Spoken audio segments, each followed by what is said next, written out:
Hello दोस्तों, आप सभी को गुलाब जामुन जैसी मीठी मीठी नमस्कार। और उसी के साथ आप लोगों का स्वागत है आईपीओ के लव ट्रायंगल शो में। एक और main line IPO Saraswati sari depot लेके आ रहा है अपना ये आईपीओ, जहां पर हम कंपनी का पूरा कच्चा चिट्ठा खोलने वाले बेसिक से लेके एडवांस तक।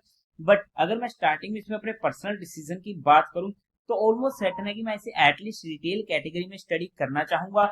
बट अभी कोई फाइनल डिसीजन नहीं है किस तरीके से रहेंगे सभी एक्सटर्नल फैक्टर। उसके बेस पर जो भी मेरा फाइनल डिसीजन बनेगा वो मैं आप लोगों को टेलीग्राम चैनल पर या हमारे डेली के शो पर अपडेट कर दूंगा। बट फिर भी आप लोग एक बार इस वीडियो को देख लीजिएगा, समझ लीजिएगा, फिर अपने रिस्क रिवॉर्ड रेशियो और माइंडसेट के अकॉर्डिंग अपने फाइनेंशियल एडवाइजर से कंसल्ट करके कोई फाइनल एक्शन लीजिएगा। उसी के साथ साथ आप लोगों को म्यूचुअल फंड में या इंश्योरेंस सेगमेंट में किसी भी तरीके की कोई भी हेल्पलाइन की जरूरत है, जहां आप लोग चाहते हो कि being a mutual fund distributor हम आपका पैसा मैनेज करने में आपकी हेल्प करें, चाहे वो SIP हो, STP हो, SWP हो, बूस्टर STP हो या लमसम अमाउंट हो, तो आपको डिस्क्रिप्शन में मेरा फोन नंबर मिल जाएगा। आप मुझसे कांटेक्ट कर सकते हैं, आपकी क्वेरी को जल्दी से जल्दी सॉल्व कर दिया जाएगा।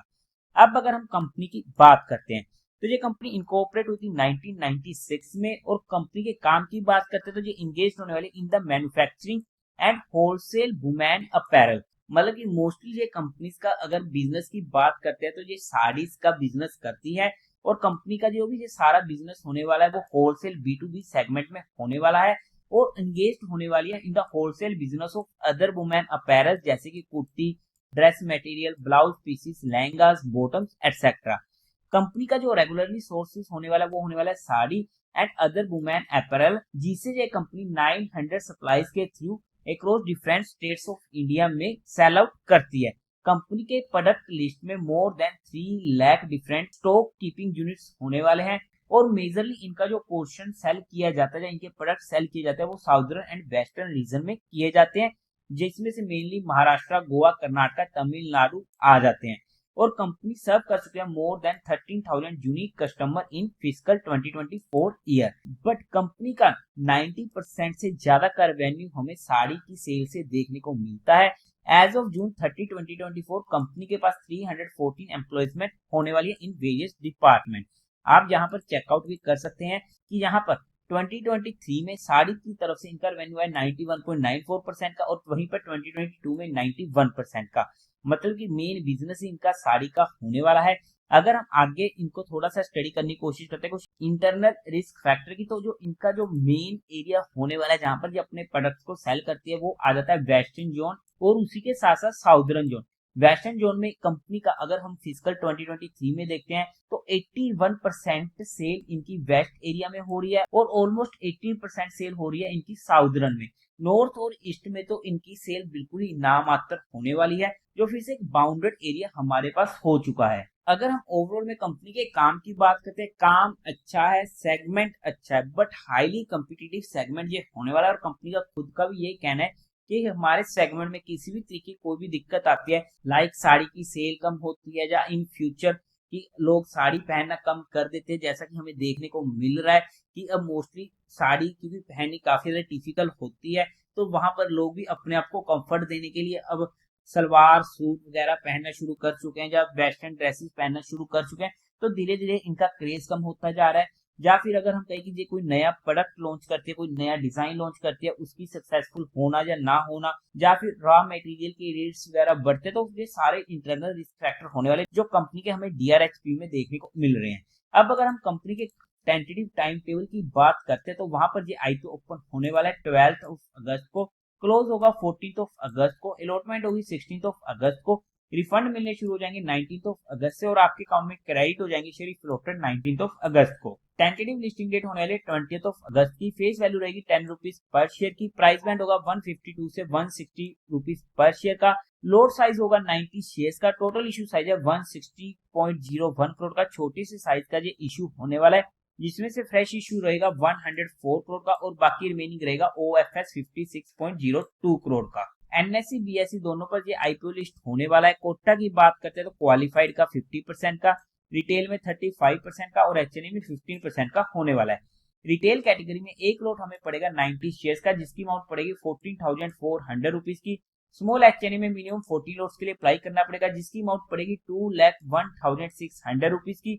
बिग HNI में मिनिमम 70 लॉट्स के लिए अप्लाई करना पड़ेगा, जिसकी अमाउंट पड़ेगी 10,08,000 रुपीज की। अगर हम कंपनी के प्रोमोटर्स की बात करते हैं तो वहां पर शंकर दुलानी, महेश दुलानी, राजेश दुलानी एंड विनोद दुलानी कंपनी के प्रमोटर होने वाले। प्री होल्डिंग थी 100% की। अब अगर हम कंपनी के मेन मुद्दे की बात करते हैं यानी कि कंपनी के फाइनेंशियल की, तो वहां पर सबसे पहले टोटल एसेट 2022 में थे 169 करोड़ के, जो इंक्रीज होते थे 2024 तक पहुंच गए 205 करोड़ की। अच्छी ग्रोइंग रेट होने वाली है। रेवेन्यू 2022 में था 550 करोड़ का, 2023 में 603 करोड़ का, 2024 में 612 करोड़ का।